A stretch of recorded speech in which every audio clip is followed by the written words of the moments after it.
And it said, did it work? It worked. Hey. Good morning. It's 9 o'clock in Toronto. It's 9 o'clock in a lot of places, actually. And this is Ask a Traffic Cop. And what am I doing? I am multitasking as I get the stream ready to go live on Instagram. Here we go. Now it's checking our connections and making sure we are good to go. But we are actually live in some places, and in other places we're still getting ready. But you know what? It's a good day. Akela Dracona is coming in with the greetings and salutations. He's going to City Hall for an awards thing. Well, that's exciting stuff. I love it. I love it. I love it. I love it. I love it. It's things to do. We're starting to go out and do things. Why? Because it's like not -10. It's only like -6. It's actually really cold outside. I went for a little stroll for coffee. I don't know if stroll is the right word, but it was. I had to put my hood on. It was really cold. Really cold. Yuck. All right. Getting a couple of things ready to go before we jump into the show. But if you're new to what we do here, my name is Sean Shapiro. I'm a police constable with the Toronto Police Service, and I go live on social media to answer your traffic and police questions. I do it Monday to Friday, generally from 10 to 11, although this week we're doing some stuff at 9. Why? Why 9? Well, today I've got to go head over to the TVO studios because I'm going to be on the agenda tonight with Steve Pagan. So I'm going to go and chat about stuff and things with them. And that means I can't be here because I have to be there at the same time that I would have normally been here. It's a thing. Now, I try not to disrupt your schedules because I know how important it is to maintain the regularity of streaming sessions. But got to do what you got to do. Hey, did you know? I've got a couple of things I want to talk about before we get into questions. But actually, you know what? I will start with this. If you want to ask me questions, I'll let you get ready while I'm spieling about other things. But you can talk to us, send us messages. You can do it through TikTok, YouTube, LinkedIn, Twitch, Twitter. Well, actually, not Twitter. Facebook, Instagram. Oh, okay. Twitter doesn't work. It works. You can see me, but I can't see you. In other words, if you comment, it won't show up. I'll do my best to monitor. I got to come up with some kind of workflow. I'm obviously trying to keep track of all of these platforms at the same time. Now, the wonderful thing is, if you come in and watch us on YouTube, Twitch, LinkedIn, Facebook, those allow us to see your questions. And when you make statements like this, where at TVO I get to wear makeup again from Chase, absolutely, I'll be wearing my non-shiny stuff when I get there. It's weird. I don't get makeup here. I don't powder things. But the deal is, Twitter, nothing happens. Instagram shows up on this other phone that's right here. So I will see you if you're on Instagram. Not a lot of people on Instagram. Does anyone use Instagram? Is that a thing? And TikTok, I should say. There's a chat. And we got people coming in. Military says hi. Nihat says good morning. Bob wants to know if we're shutting down. There's all sorts of stuff going here. And yes, and Tassie says, please stop spamming. Please don't spam. If you're on TikTok, please don't spam. Sounds like the beginnings of a really bad rap song. Please don't spam. Please, yeah. I don't know. I thought about will the real Slim Shady please stand up? Don't ask me why that made a correlation for me. Hello from Atlantic Canada. And okay, we got lots of stuff here. Someone wants to know about tattoos. We can talk about that in a second. And what am I trying to say? What I'm trying to say is CJ, my producer, colleague, partner, person who sits over there, is cutting and pasting questions into the chat so I can actually go in and do this and keep track of everybody, because the goal is to answer all your traffic and police questions. Now, where was I going? I was going to say that, did you know that if you are hold on, I got to adjust this. Okay. Did you know that as a pedestrian or cyclist in the city of Toronto, we have a special collision reporting center? It's right here in this building. So if you're in a situation where you're involved in a collision and you're not taking a report, or a report's not being done at the scene, you have the option of starting an online report and then completing that report here in person. Now, you can do that here. You can go to any one of the locations. In fact, you can go to the east or the north. East or north, yeah. And that information is on a tweet I just put out this morning. Why is this important? Because before you had to go out quite a distance to either Scarborough or to Weston and Finch. And now you can go to downtown Toronto, which is much more convenient if you're walking or cycling or any mode of transportation other than driving. trying to make things easier for the pedestrian cyclists, but it does not allow you to use cars cannot come to this location, just to be clear. All right, Vision Zero enforcement team, want to chat about that very briefly. It is the magical group. Let me move this chair out of the way. It's bugging me. Okay. Yeah. So, Vision Zero, that wasn't awkward at all. Vision Zero enforcement team, that group of officers that go out every single day to change driver behavior. They do it through writing tickets, not going to lie. That is an education system. See, we try and dissuade people from breaking the law. We try and suggest they do that they do things the right way, which is not break the law, not speed, not drive aggressively, not drive impaired, not use their phone while they're driving. Doesn't work for everybody. Some people need a next level education, and that is done through enforcement. We issue the ticket, and of course that means your insurance goes up, and you have to pay a fine. You have to go to court if you want to fight it. It's so much easier just not to break the rule. We get accused of being tax collectors, of just being out there to make some money for the man. It actually costs a lot of money to do enforcement. Putting police officers out on patrol, looking for people who are violating, and then issuing tickets, and then going to court to support them. That costs money. And yeah, some people pay without disputing, and other people choose to go through the court system. But it's really just easier if you don't break the law, and then we can go and do other things. Get a coffee. I'm kidding. We're always going to be out there. We're always looking. But the truth is we want to make people safe. We want to make the road safe for everybody. And we are currently in the midst of a traffic safety campaign. Oh, yes. What does that mean? It means we're talking about traffic safety more than ever. We have all officers throughout the city who are focused on educating people, whether it be with a warning or an enforcement ticket. We want to make sure, especially as we go into this March break and this time change. You know that on Sunday at 2 a.m. we're going to change time. It's going to spring forward, and we see a tremendous increase. I say 20. It's about 20% increase in collisions surrounding time change because people's circadian rhythm is off. They feel yucky and sluggish and all sorts of. It's just not fun. So we want to make sure we bring attention. So first of all, I don't know, does anyone change their clocks anymore? Does anyone have a device that isn't connected to the cloud? Because my watch and my phone, they just automatically change. I don't have to do anything. When I wore a manual watch or an automatic, I had to actually think about these things. The microwave, I think, is the only thing I have to change now. Anyway, let's get into some questions because that's what we're really here for. Questions about stuff and things. If you are interested in becoming a member of the Toronto Police Service, know that we are currently hiring. We have job opportunities, and we'll talk about that in just a few minutes. I'll pull it up on the screen. I'll walk you through some of the stuff like salary and benefits and whatever you might be interested in, because you know what? We want to tell you the stuff that you need to know. But you know what I'm going to do? I'm going to bring up the there we go, careers page. Just want to have it on the screen for when I'm ready. Okay. And yes. Here we go. All right. Chase is asking a technical question about what we're doing here.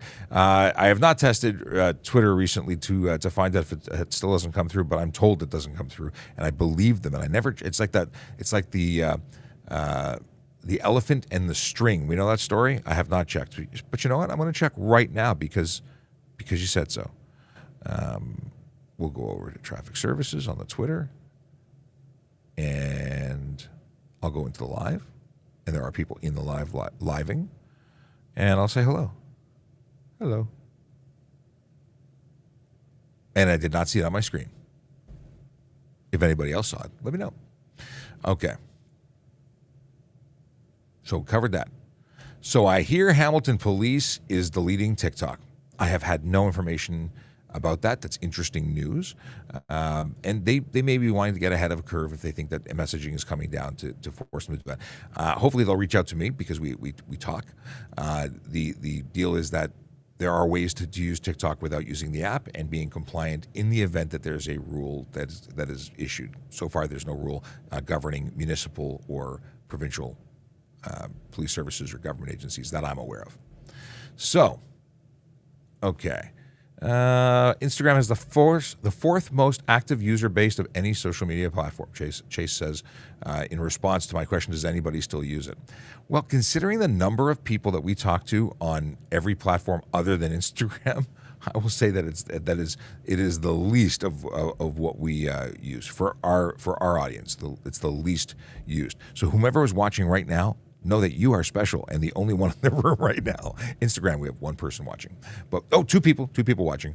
If you don't already follow us, please do, regardless of the platform. Please like and share. If you're on Instagram, please, we need more. We got two of you. It's I don't know, the people who use the platform. I mean, three people. We're growing. It's much appreciated to share it because we'd like to grow on all the platforms. We want to be here for you. Okay, we have a traveling hubby. Are officers allowed to accept free food and beverages while on duty? Depends what you mean free food and beverages. So generally speaking, we don't receive gratuities or inducements. So if someone's offering us something, we're not supposed to receive it unless the rules have changed. And that's to the letter of the rules. Do we make every effort? Like I go into Tim Hortons, if they say, officer, it's no charge, I will put a donation. I will make a payment. I can afford to make a payment. I really do appreciate it. I make good money.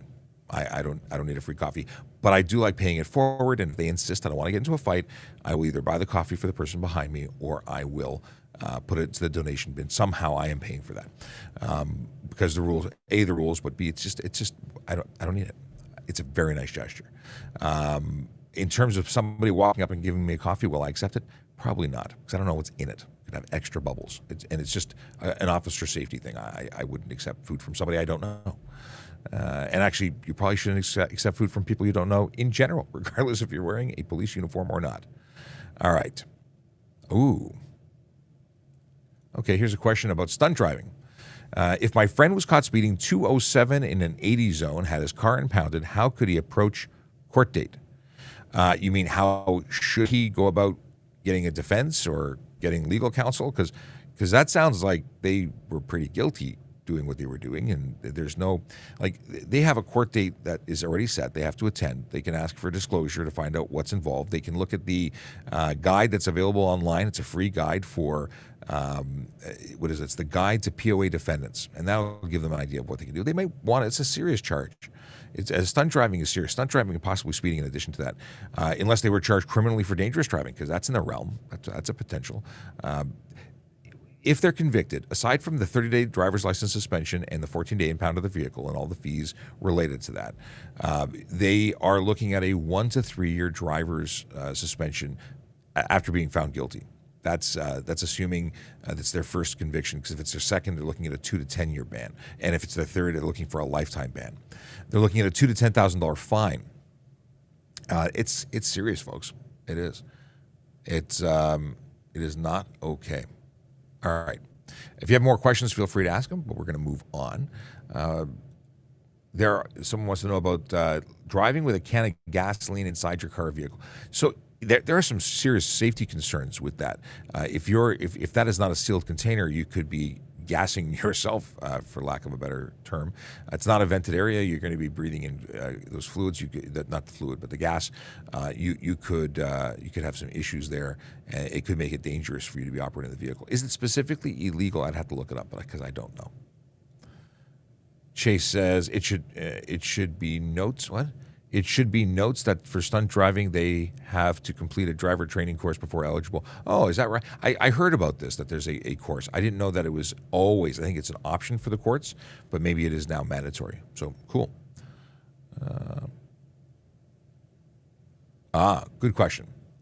If a G1 driver has a G driver occupying the drive for accompanying, I think you mean accompanying the driver, can there be more than one passenger under the age of 19? So there are no restrictions for the people in the vehicle when the G1 driver is driving, if they have a qualified G, which means a G-class driver with at least 4 years experience. They have the 4 dots in the bottom. It's the bottom right-hand corner, but it's actually to the left of your mini-me photo. If you have those 4 vertically arranged dots, then you're a qualified supervisor. But nobody else can be on the front seat. So if you have 2 bucket seats, that's easy. If you have a bench seat, nobody can be in between the driver and the supervisor. In the back seat, however, you can have as many people as you have seat belts and seating positions, regardless of age. When you get into age restrictions, that is where you have, with a G2 license, a condition between midnight and 5 a.m. that in the first 6 months you can have no more than one person under the age of 20. And in the second 6 months of getting a G2, you can have no more than 3 people under the age of 20. But there are exemptions. If you have immediate family that you're traveling with, you are permitted to have them in the car without restriction. Let me scroll back and see if I've missed anything, because that happens now and again. Here's a good one about tattoos. That's what we started talking about earlier and then forgot. And okay, let's switch to that. While I'm surfing for more questions. Hi, I have a question. Can you have a tattoo on your hands while applying for police? Depends on what the tattoo says. And you can certainly apply with a tattoo, but whether or not it'll interfere with your process is a different situation. If there's nothing hateful, if there's nothing racist, if there's nothing that is inappropriate, then you should be okay. But I have a friend who's a police officer here, and he moved here from another country because he was a dual citizen, but he couldn't be a police officer there because he had sleeve tattoos, and he wanted to be a police officer. So for that reason, he came to this country to have the opportunity. So based on him being allowed to have it with arm tattoos, I don't see why hand tattoos would be an issue. Why are the police allowed to lie to suspects? I think it depends on the situation. Like, do I have to tell you the truth? No. I'm not compelled to tell you the truth. If you say, like, there's this belief that if you especially with undercover situations, and I've never worked undercover, but there's a belief that because I've heard it since I was a kid, if I ask an undercover officer if he's an officer, they have to by law tell me that they're an officer. No. In that situation, it's clearly okay to lie to you and say that we're bad guys because we're hanging out with and being other bad guys. All those bad guys hanging out together. My friend. Not an undercover cop on TikTok is brilliant at this. His satire channel is amazing, just amazing. I want to talk to you for a second about becoming a member of the Toronto Police Service. Now, let me set this up because it takes a couple of clicks to make this happen. But I want to show you the site, and I want to show you specifically the here we go. Careers. That's what I want. Here we go. Trying this. Hey, it worked. Sort of. I got to take this down. Okay. So here we go. I want to show you what we're talking here. These. Hey, look who it is. It's Erin. That's Erin. Can you see my mouse? Where's my mouse? My mouse is here. You can't see my mouse. Okay, but that's Erin. She's on the interwebs. Okay, we have a number of jobs that are posted. So police constable, parking enforcement officer, lateral hire is if you're a police officer for another service. We have special constables, communication operators, and then a ton of civilian roles that get posted and then replaced. So depending on where you are, check back frequently if you're interested at all in becoming a member because things change. And if we go to civilian roles right now, should probably be on the right screen. Civilian roles right now. You can see that we have a civilian staffing advisor for talent acquisition. Our employment unit is looking for employment people. Training, education, equity, inclusion, and human rights instructor, finance project specialist, solutions architect, intermediate technical analyst. I don't know what UC infrastructure is, but it sounds important. And communications operator, which is actually, they have their own heading. I don't know. I guess they're still civilian. Then you get into police constable, and there's tons of information about police constable process. So, it talks about the qualifications. That you have to be 18, a citizen or a permanent resident of Canada. You have to be able to meet certain requirements, and they're all listed here.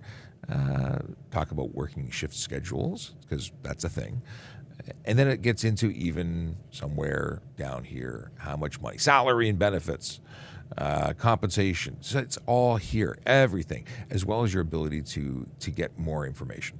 And that's really what's important. You need to know all the stuff so you can make an educated decision about what you want to do. All right, let's jump back into questions because that's what we're here for.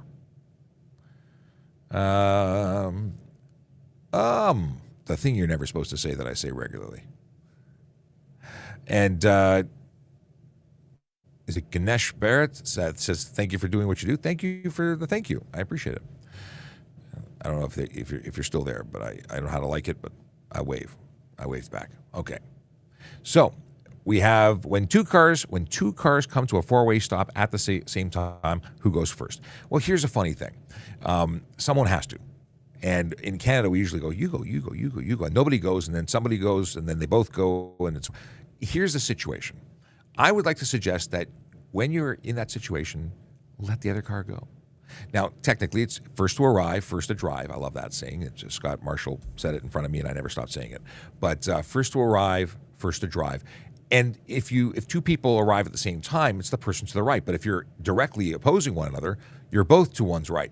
So someone has to make a decision. So if you were to start, you either give the wave, and the other person goes, or they wave and you wave back, and it becomes a mess, folks. That's what it becomes. So someone makes a decision, starts to roll, and then they go, and you work it out. But generally speaking, nobody arrives at the same time. Very rarely. What's the best way to report stunt driving and people who run stop signs when you don't have a plate number? So if you're in the city of Toronto, and I can't speak for other jurisdictions and how they take reports, but the city of Toronto has, the Toronto Police more specifically, have a magical website, tps.ca. Hang on a second as I move I have to move my bags before the show starts to make room for the good sergeant. You know what? You weren't expecting me? I didn't know for certain that you were coming. No, I just got off a meeting, and I'm able to get in here and join you. Magical. And to everyone who has no idea who this gentleman is, Sergeant Murray Campbell. We need theme music for you.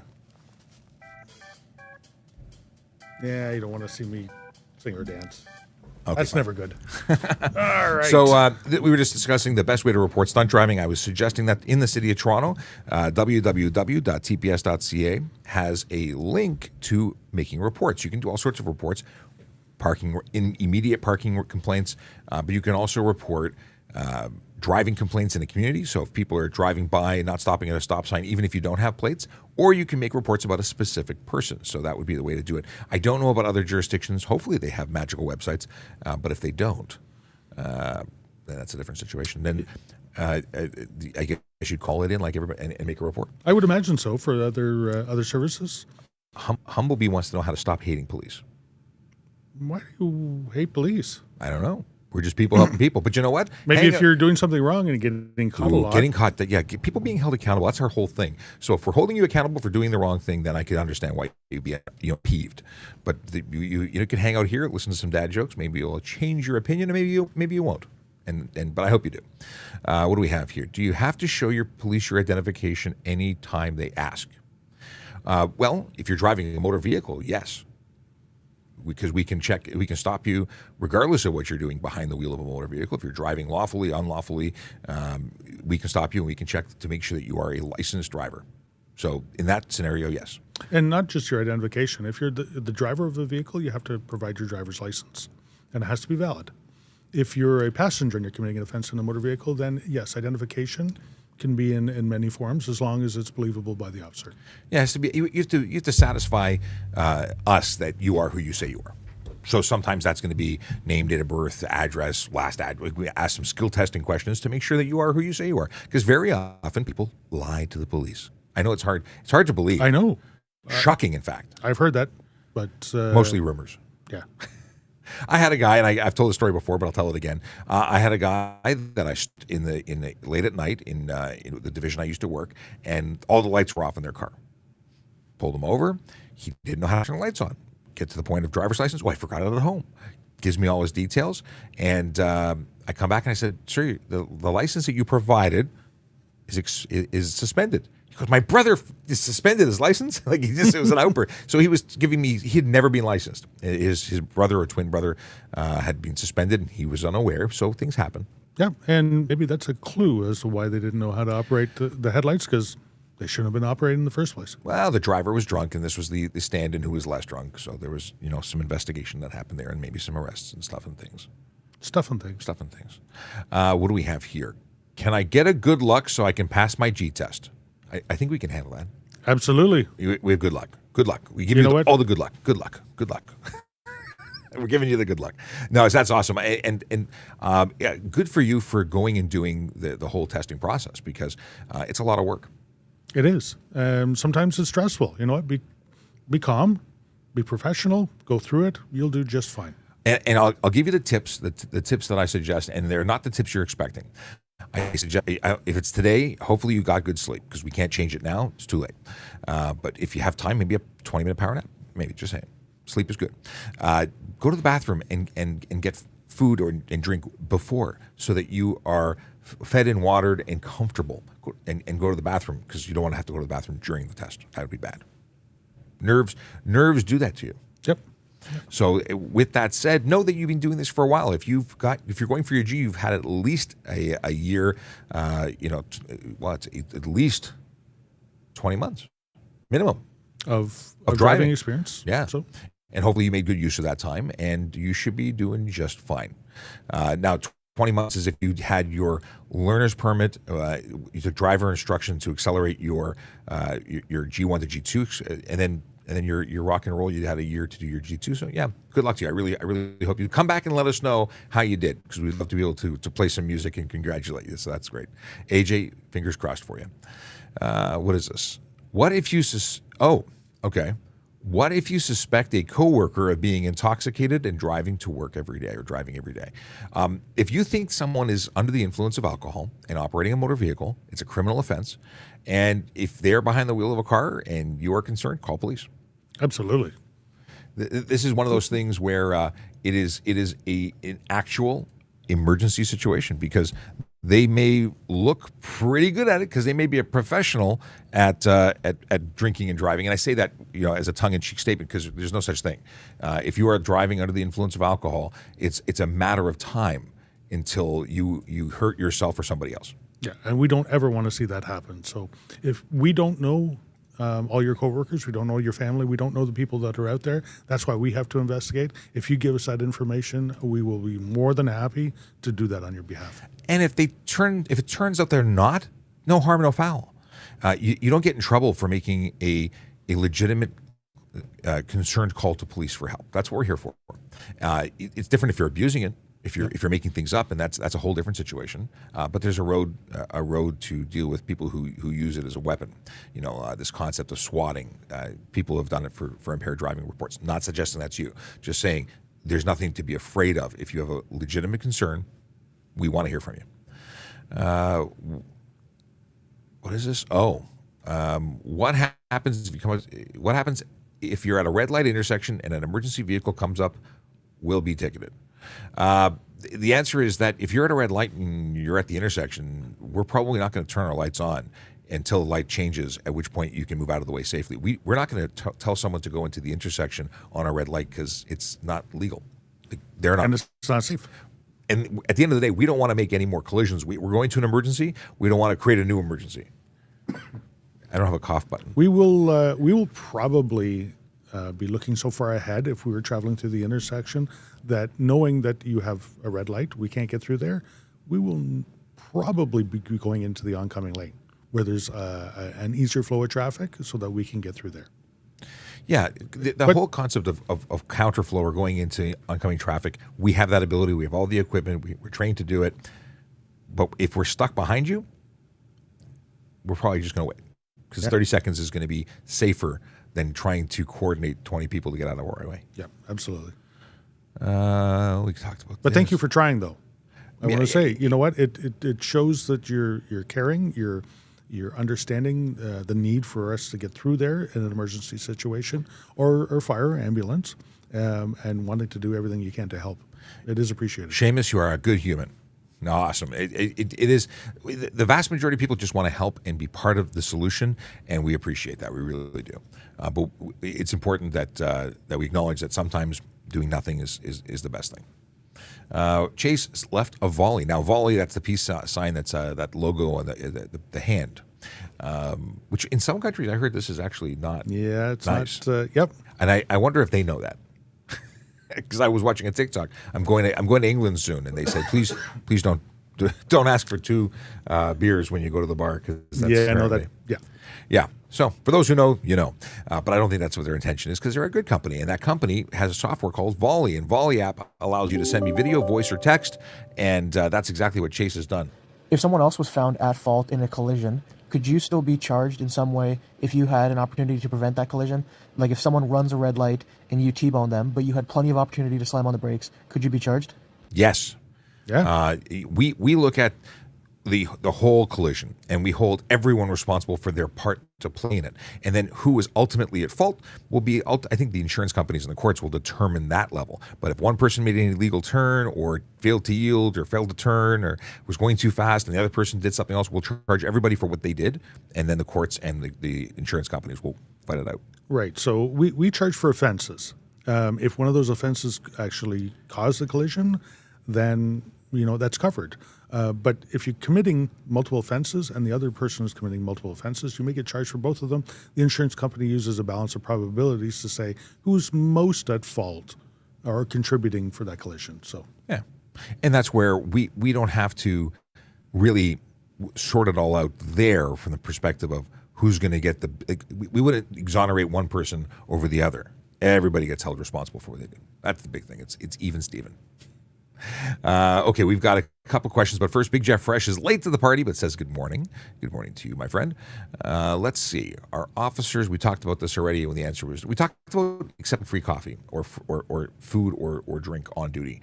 And the rules, I imagine, haven't changed since I joined. We're still not allowed to accept gratuities. And there's an officer safety issue about someone walking up with a coffee going, here, officer. So It's very nice and generous, and we appreciate the gesture, but it's not something we should accept. yeah, much appreciated. I know that other emergency services, people come by and give them gifts and thank yous and things like that. We try not to accept it, not to be rude or anything, but you know what? We don't want to be seen as accepting something for free to do something for free. An inducement. Exactly. Getting special treatment or giving special treatment because of some reason. But also, there's we get paid well. We can afford. I mean, it's very generous that people want to do it. But we've done it before. You and I have gone for coffee, and it's like no, we insist on buying or Absolutely. or leaving the money on the counter. And you know what? The money always is in my hand. If they insist on us not paying, it always goes into the Tim Hortons donation or somehow there. Here's one we talked about earlier, but since you're back, maybe you have a different perspective. Is it illegal to drive with a can of gasoline inside of your car or SUV? And I talked about the potential of fumes. And the dangers about it, and I've seen gas tanks expand because of the heat when they are sealed, and that could cause an issue. But is there a legal prohibition? There is not. I didn't think so. There is not. Depending on how much gasoline you're carrying. Should you carry over a certain amount, and I'm not sure what that certain amount is, you would have to have a hazardous goods placard on your vehicle to do that. If you see, I'm thinking of construction sites and things like that. You can see a pickup truck that will have a large tank in the back of the pickup truck, and it's for delivering diesel and everything to their equipment there. It would require a placard on it. Then again, that tank is outside. It's in the back of a pickup truck. If you have a car and you're bringing small amounts, not small amounts, but I always take gas cans with me when I go up to my cottage for my snowmobiles or my recreational vehicles, and they can be inside the vehicle, no problem at all. Make sure they're sealed. And you may want to have your own windows. I have exhaust vents in the back of my SUV that the rear windows that open. You may want to have some fresh air going out just in case there's fumes entering your vehicle, and you don't want to be breathing in gasoline. And you know what? You got to think that there's an awful lot of electrical circuits that are going on inside your car, including relays. And if you don't have a sealed relay, relays have a small amount of spark that happens when they're turned on, turned off, and that could cause a problem. And don't smoke. Ooh, yeah. I didn't think about that. Who smokes anymore? Well, there are some people. The odd one here. I have a family member who does, and I don't like it. We're both ex-smokers, making us the worst non-smokers out there because it bothers me more than anybody now. Well, other than me. Right. Because it bothers me more than anybody. If you are new to the channel, if you have no idea who these mugs are on the screen, my name is Sean Shapiro. I'm a police constable with the Toronto Police Service, and this is Sergeant Murray Campbell, who is also with the Toronto Police Service, and we are here talking to you about stuff and things. We answer your traffic and police questions on a regular basis, generally Monday to Friday from 10 to 11, today from 9 to 10 because I've got to be somewhere else other than here right after the show. But we are consistently bringing you answers to your questions. And this question is from Vanalia. I think I said that correctly. I hope I did. If someone seems nervous during a routine stop and they claim anxiety, what do you do about it? Well, we understand that people have different, levels of comfort with police, and that anxiety is a real thing. So we can be understanding. It doesn't change the outcome. If you're going to give you a ticket, we're probably still going to give you a ticket. But at least we can understand why you may be acting a certain way. So always tell us what's going on. It's really better for us to understand that you have issues with anxiety, and that it may be because of the way. And if we can do something to calm or make it better, not necessarily getting out of the ticket that you're being stopped for, but certainly we can add that level of understanding to the conversation. But if you don't tell us what's going on, we might think you're maybe nervous for another reason. So it's good to share that information. But I think it's a fantastic question. And if there's something that would make it better, like I don't know what that would be, but you tell us. Let us know. Yeah, let us know. If we can accommodate, we will. And that's the big thing. If we can, it's not a guarantee. How to prepare for OACP. This is for the constable selection process testing. That is something that I would have to suggest you talk to a recruiter for, because the information I have, although I remember far too much about my process and how much fun it was learning to run the shuttle. I hated the shuttle test. The shuttle run was not my friend. But I can give you some basics. The basics are this, but please contact a recruiter. I'll put that on screen and where you can contact them to get at least more information about becoming a member of the Toronto Police Service. And that's tps.ca/careers. And you can talk to our friends there. They're great. They are the most up-to-date current source of information. But physical fitness is huge. Being able to run, jump, play, flexibility, all these things, push-pull tests. You can see videos online on YouTube for the prep test. That's what we use. Then you can, I'd suggest honing up on your grade 7 math. Yeah, and it does go back to grade 7 because that's the basic foundation for all math that we use. There are certain situations where you need a higher level of math skills. A traffic reconstructionist is one of them, and I had to get back to my grade 10, grade 11 math to be able to make sense of it. But I did. Be part of your community. You know what? Go out and be a member of the community, not just somebody living in a community. That's a really important thing to say or to cover, because many people say, "Do I have to volunteer in order to join?" Well, volunteerism is huge, but we want people who are volunteering because they want to volunteer and give back and contribute to the community that they're a part of, and they want to protect and serve that community. It's not just about meeting the requirements, because that's something I think that the recruiters see very clearly. If you're doing it just to tick a box, it's different than if you're doing it because you love it. And if you're going to volunteer, do something you enjoy. Otherwise, it's going to be really painful to do. Yeah. Garbage collection is not fun. I would suggest doing something you really like. There are also practice skills for your written exam as well. Yeah. So there are books out there. There are online forums out there that can give you a better understanding of what to expect when coming up there. Have a look at them. Research them. Absolutely. Practice them. I got a tutor in math. I went to a local tutor who took me back through math and from a different lens. As a kid learning grade 7 math, you learn as you learn, but finding the tricks to speed, because it's about speed. You have a certain amount of time. Yep. And you have to be proficient enough, not just to be able to answer the question, but answer it without spending time and wasting it, because you may have other areas where you need more time, like your writing or and there's so many interesting things. Talk to the recruiters. That's the best thing to do. tps.ca/careers. And we could talk about this forever because we have lots of memories surrounding this. Yep. And once you go in, then there's the interview processes, and it goes on and on and on. What type of license do you need when you do a school bus conversion and register it as an RV? Interesting question. I don't think anyone's ever asked us that before. It's my understanding that once it is an RV, there's a G-class license that would govern it. That is correct. You may need for air brakes if you have air brakes, a designation, but the actual bus itself is now an RV. Yeah. As long as it's registered as such, it's been through the conversion process, and you'll have to get it inspected that way to change it from one designation to another. It is a Class G license in Ontario, depending on the weight class. And there's a maximum. There's an exemption for most length and weight up to a maximum. Yes. I'm seeing a question. Someone's asking about questions coming through on Twitch. It should be working. If you're watching us on Twitch, we should see your questions. But we're getting that question on TikTok, so you're obviously here as well. Darren wants to know if we're going to be continuing to use TikTok with the new federal requirements. And I'm glad you said federal requirements, because at this time, my understanding is that that ban is only for federal government employees and their devices. At the moment, we've not been given any direction to stop. We have made plans and discussed what to do if we can't use the app anymore. And we have a plan, because what we're doing right now isn't utilizing the app at all. And that's my understanding of the focus of the security concerns. So unless there's more that we have not yet learned, or if we're given specific direction not to use the platform, then we'll continue to bring this content on the other platforms, because, of course, we are currently on Twitch, YouTube, LinkedIn, Facebook, Instagram. Now, Instagram is an interesting platform because we're there on a separate device, but hopefully I'll come over to the widescreen where it's much more fun. And there's actually nobody in the room. We're actually live streaming to nobody in Instagram. Oh, wow. I don't understand Instagram. There were a bunch of people who came in. Maybe they all moved over where it's more fun. I would. Or maybe they just want to see me. Well, I can turn the camera so they can just watch you.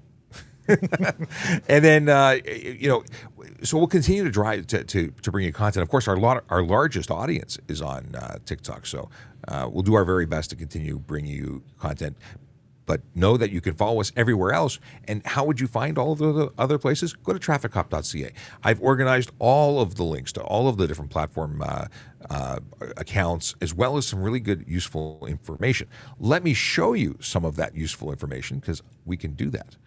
I'll pull it up for you.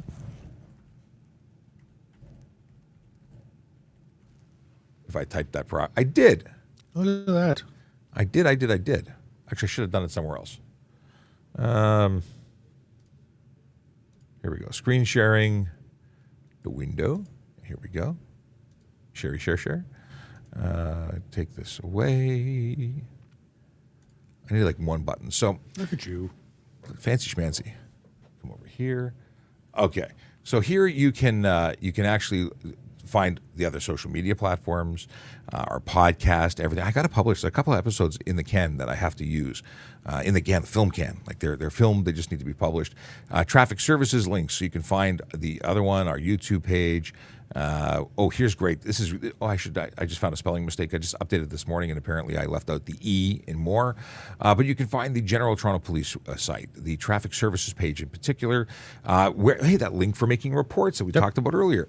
And this is the link for the online portion of the cyclist and pedestrian collision report, which you then can complete at any one of the collision reporting centers. I didn't know this was a thing, and I put this almost as a gag. You can make a compliment, or you can compliment a member of the Toronto Police Service. There's a link on the website. I had no idea it existed, but when I was perusing the TPS site, I found this. I'm like, what better way to Wow. I had no idea either. Yeah, so if you have a nice thing to say about someone like us, just saying, you can do that, and then somebody will look at it and probably throw it in the garbage. But it's really nice. Now, this is the useful links that I keep talking about. Renewing your license plate. If you are a resident of Ontario, it is free to renew, so you should definitely be doing it, because if you don't, you're going to get a ticket for $110 when you're pulled over, because not only are we looking all the time to check plates, new license plate readers are coming into play. The Ontario Provincial Police are already utilizing them, and we will be utilizing them at some point in the near future as well, which means that if you drive by and your plate is expired, we will be notified on the camera, or by the way of the camera on our computer. You get pulled over even though there's no sticker. So this is the free way, because it's all free, as long as your vehicle meets the requirements and isn't a snowmobile. That's right. So commercial vehicles, you still need a sticker and you still have to pay for it. Snowmobiles, you still have to pay for it, which just astounds me. But motorcycles, you don't. Yep. Oh, my motorcycle is parked anyway. Now, aside from renewing your plate, you can also check a driver's license. Now, why would you want to do that?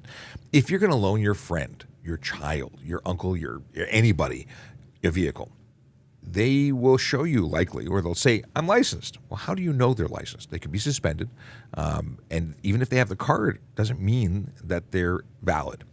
This allows you to punch in some information from their license and confirm the status, licensed or unlicensed, or valid or invalid. Actually, I don't remember what the return says, but in any case, you'll be able to make an informed decision as to whether or not you loan the vehicle. Because if they're unlicensed and they get stopped, we can charge you for allowing an unlicensed person to operate a motor vehicle. You're responsible. And depending on what they're under suspension for, you lose your car for 14 days. Yes, impound. Gone. And you have to pay for it. Bad. Because chances are if they aren't licensed and they lied to you, they're probably not going to be good for the money. Yeah, absolutely. Rental car agencies all use this as well. Yes. They'll do a check on you to make sure that you're properly licensed before giving you the car. That's why it's so important to let them know who is going to be driving the car. I like it. These are two really cool links. One we've had for a while with a check to see if your car is stolen before you buy it, and that is literally a site that you punch in the VIN number and it checks to see if it's on a wanted list. Yeah, and that's important. You're buying a used vehicle. We hear horror stories where people buy a vehicle and it turns out that it wasn't something that should have ever been sold because it wasn't theirs to sell. Yep, absolutely. And get a used vehicle information package on top of that, which is required, but do it before. Don't do it on their behalf after. You do it. They do it. Yeah, they do it, and they have to give it to you. It's their obligation to do it for you. And this one is a new one. So it's new residents and visitors driving in Canada. This is the rules about becoming a resident, about someone coming from another country, all the information you need to know about that. That's it. That's the story. So I hope that is something you guys can use, trafficcop.ca, for all of that useful stuff and links to all of our other stuff, because it's all about the stuff. Stuff and things. Yes, absolutely. And let us see what's going on here. Vinny, not VIN number, you saying vehicle. Did that say Vinny? VIN number? No, doesn't it? I said VIN. I don't know. But Chase. Yeah, so a VIN number is a vehicle identification number. So it's kind of. Oh, he's saying it's VIN exclamation mark, not VIN. Oh, it's not VIN number. Right. VIN is. Vehicle I get. Identification. I now understand number. why he's harassing us. So it's not VIN number. Right. It's VI. It's VIN number. It's the VIN. Check the number. You know, it is what it is. I got to say it. I say it that way. It is anyway. Actually, I think everybody says, "Hey, VIN number. what's your VIN number?" Yeah. Yeah. Yeah. But number's already there. What's your VIN? Yeah, I got to say VIN number. I know it's wrong, but it's so right. Or say, can you read me the barcode in number form? Yes. Your VIN barcode in number form. Yes, please. That corrects it. All right. Enough silliness. Super Canadian girl. Oh, this is an interesting question. What happens if you don't change your address on your driver's license? Well, a couple of things. It's a cascading effect. First, we'll just start with a simple thing. If you're stopped and you haven't changed, it's been more than 6 days, you're eligible for a ticket for $110. But wait, there's more. Because if you are driving around and your license has not been updated, the tickets that you're being issued by the red light camera, the speed camera, any unpaid fines, you're being notified to your previous address and not to where you are. So, and if you were suspended for some reason, all those notices go to your address on file. And if you don't update it, then you don't know. And then you're driving with a suspended license, and then bad things happen. You get bigger tickets. And you know what? Additionally, on top of that, though, we use it as a part of an investigation. Yes. What was something happened to a family member, and somebody needed to get a hold of you really, really badly. The police can use that information to actually see if we can track you down, talk to your neighbors, see where you're at, and if we don't have the proper information, we're not going to be able to do that for you or help a family member do that. So, yeah, it makes sense. It makes sense. If you're hiding from police, you're probably already hiding from police and you're not doing things right. But for the average person who wants to be notified of the things that they need to be notified of, to be notified if God forbid, some reason we need to get a hold of you in an emergency, these are important things to allow us to have the breadcrumbs to find you. And it's free to do. Free and required. Free and required. And easy to do online. Should you remove old stickers? It depends. I haven't removed mine yet. But I also haven't driven to the States where someone may see the old sticker going, expired. Even though it's changed, not every jurisdiction understands that it's changed. And if you give a clue that you may be driving with an expired sticker, maybe we think it's worth further investigation. I stopped someone in 2014, I stopped someone with a New York plate with a 2012 sticker. They got deported that night, or at least they got handed off to CBSA, and then they were deported because they were an overstay.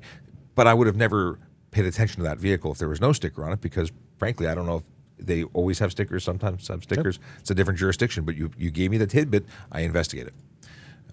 I'm the perfect example as to why you should remove them. What is this? Oh, we're dad joking it. Why did the cops arrest the popcorn? It was charged with assault and buttery. That's actually really good. That's worth it. I have some popcorn that I could be munching on. I like popcorn. I'm going to a movie in the very near future with my kids. It's a kids movie, but I just like the popcorn, so I don't care. I don't care what I'm seeing as long as there's popcorn present. And real butter. It has to be real butter. I don't put any butter on it. I don't want it to be soppy. Or I used to. Yes. As a kid, I did.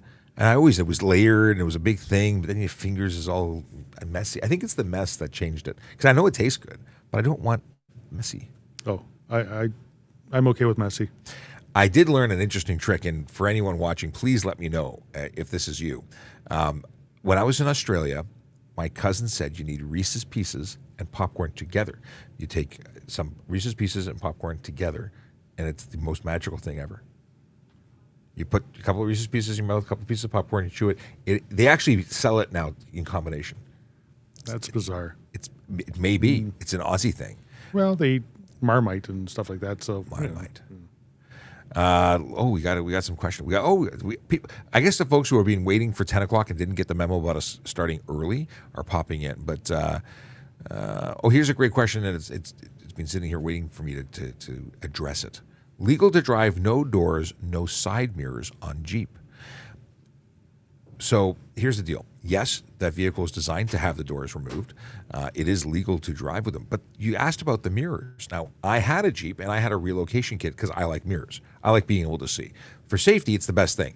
But legally, if you have a clear view to the rear and that mirror on your windshield is present, that meets the requirements. Yeah, minimum is 1. Yes. And it's clear view to the rear.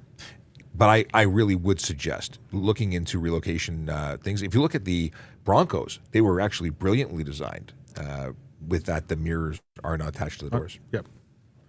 And I thought Jeeps would have as well. But they've been around for a long time. Do you think they'd update it to accommodate, You know what? Just like we say many, many times that vehicle manufacturers do the minimum that's required, most of them, to pass the safety, to make it legal and safe.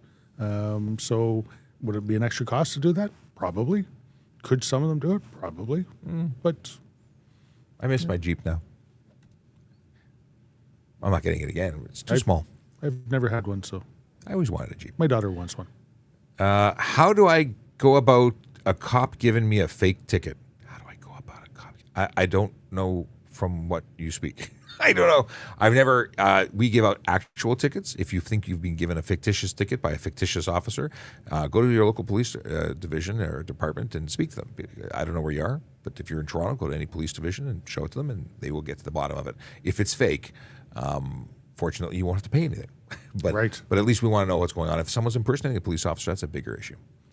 My anonymous friend, who is not anonymous anymore because I'm guessing it's George, would like to give his mom a cheerful hello from the police. Well, I don't know how cheery I can get, but hello. Good morning. Hello. It's still morning time. Hope you're doing well. Kyle, how you doing, Kyle? Kyle is what is this? Let's see here. Okay, I'll put it on the screen. Kyle says, watched a TPS officer stop a vehicle that flew past me going at least 50 over on the 404 last night. Also crossed a solid line into the HOV as a single driver. What charges will he get? There's a bunch of stuff that are potential there. And Kyle goes on to say that it was incredibly dangerous, and thanks for keeping our roads safe. Well, thank you very much, Kyle. He's always got good questions. We talk about this stuff. So if it's 50 over, they would be easily, it's not driving. It's possible that it's dangerous driving based on that driving that you described. It could be criminal dangerous driving. If using the HOV lane, it could be the improper use of HOV Yeah, improper use of HOV lane. If it was a lot of movement, I probably wouldn't lay the individual unsafe moves. I think it would be encompassed by the stunt and or dangerous. Or the marked departure. Marked departure, yeah. There's a ton of stuff, and it really depends on where they go. And chances are, if this person's driving this way, there may be insurance and license issues and criminal issues. Like, there's a lot that could be going their way. I've seen a lot of this lately. Yesterday, on my way home from work, northbound on the DVP, I saw a black Mercedes SUV going up the shoulder, then crossing 3 lanes. So I called police to let them know, but I couldn't even get a plate. It was going so quickly. So we see a lot of people who shouldn't be on the road at all. And if you see these folks and you think that this is something the police should be notified about, they probably should. You can call it. And you said there that there was a TPS officer that stopped somebody on the 404. That's not normally our patrol area on Highway 404, but I'm glad that that officer took the time to stop this vehicle on OPP patrolled roads and help out. We all work together.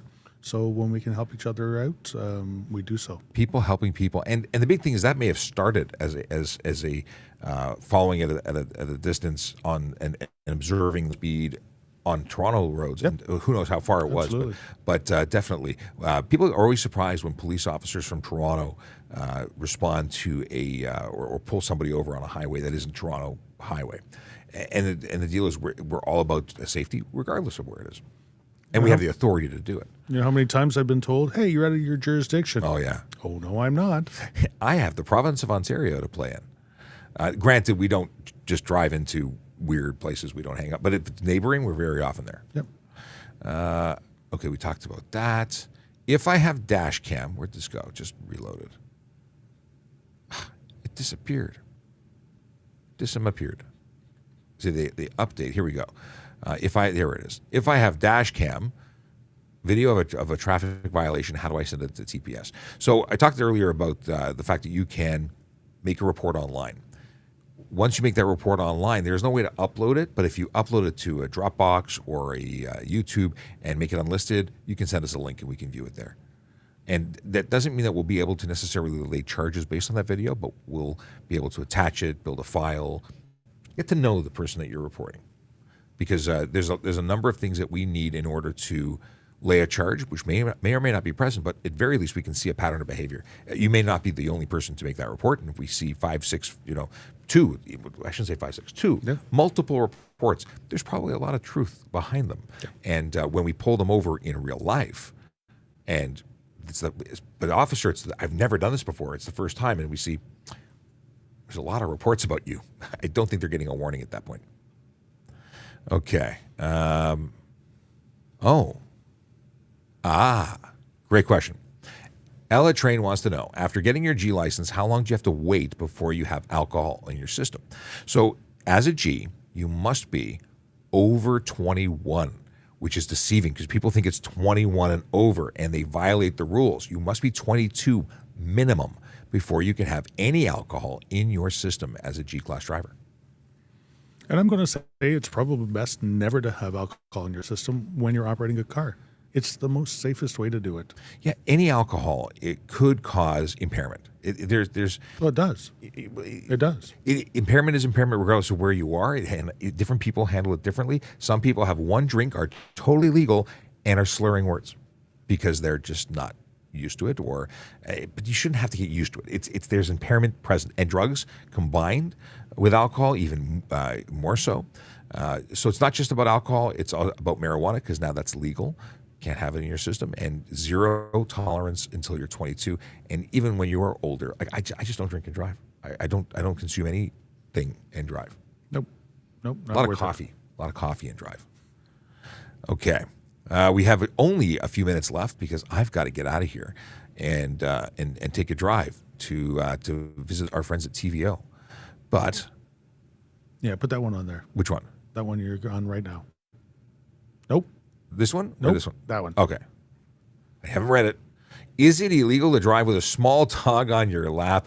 Also, is it illegal to drive barefoot? 2 questions. It's a twofer. It's a twofer. One. So, Maggie, the answer is having a dog on your lap is careless driving. Absolutely. It may also be driving while crowded. There's additional charges that can be laid.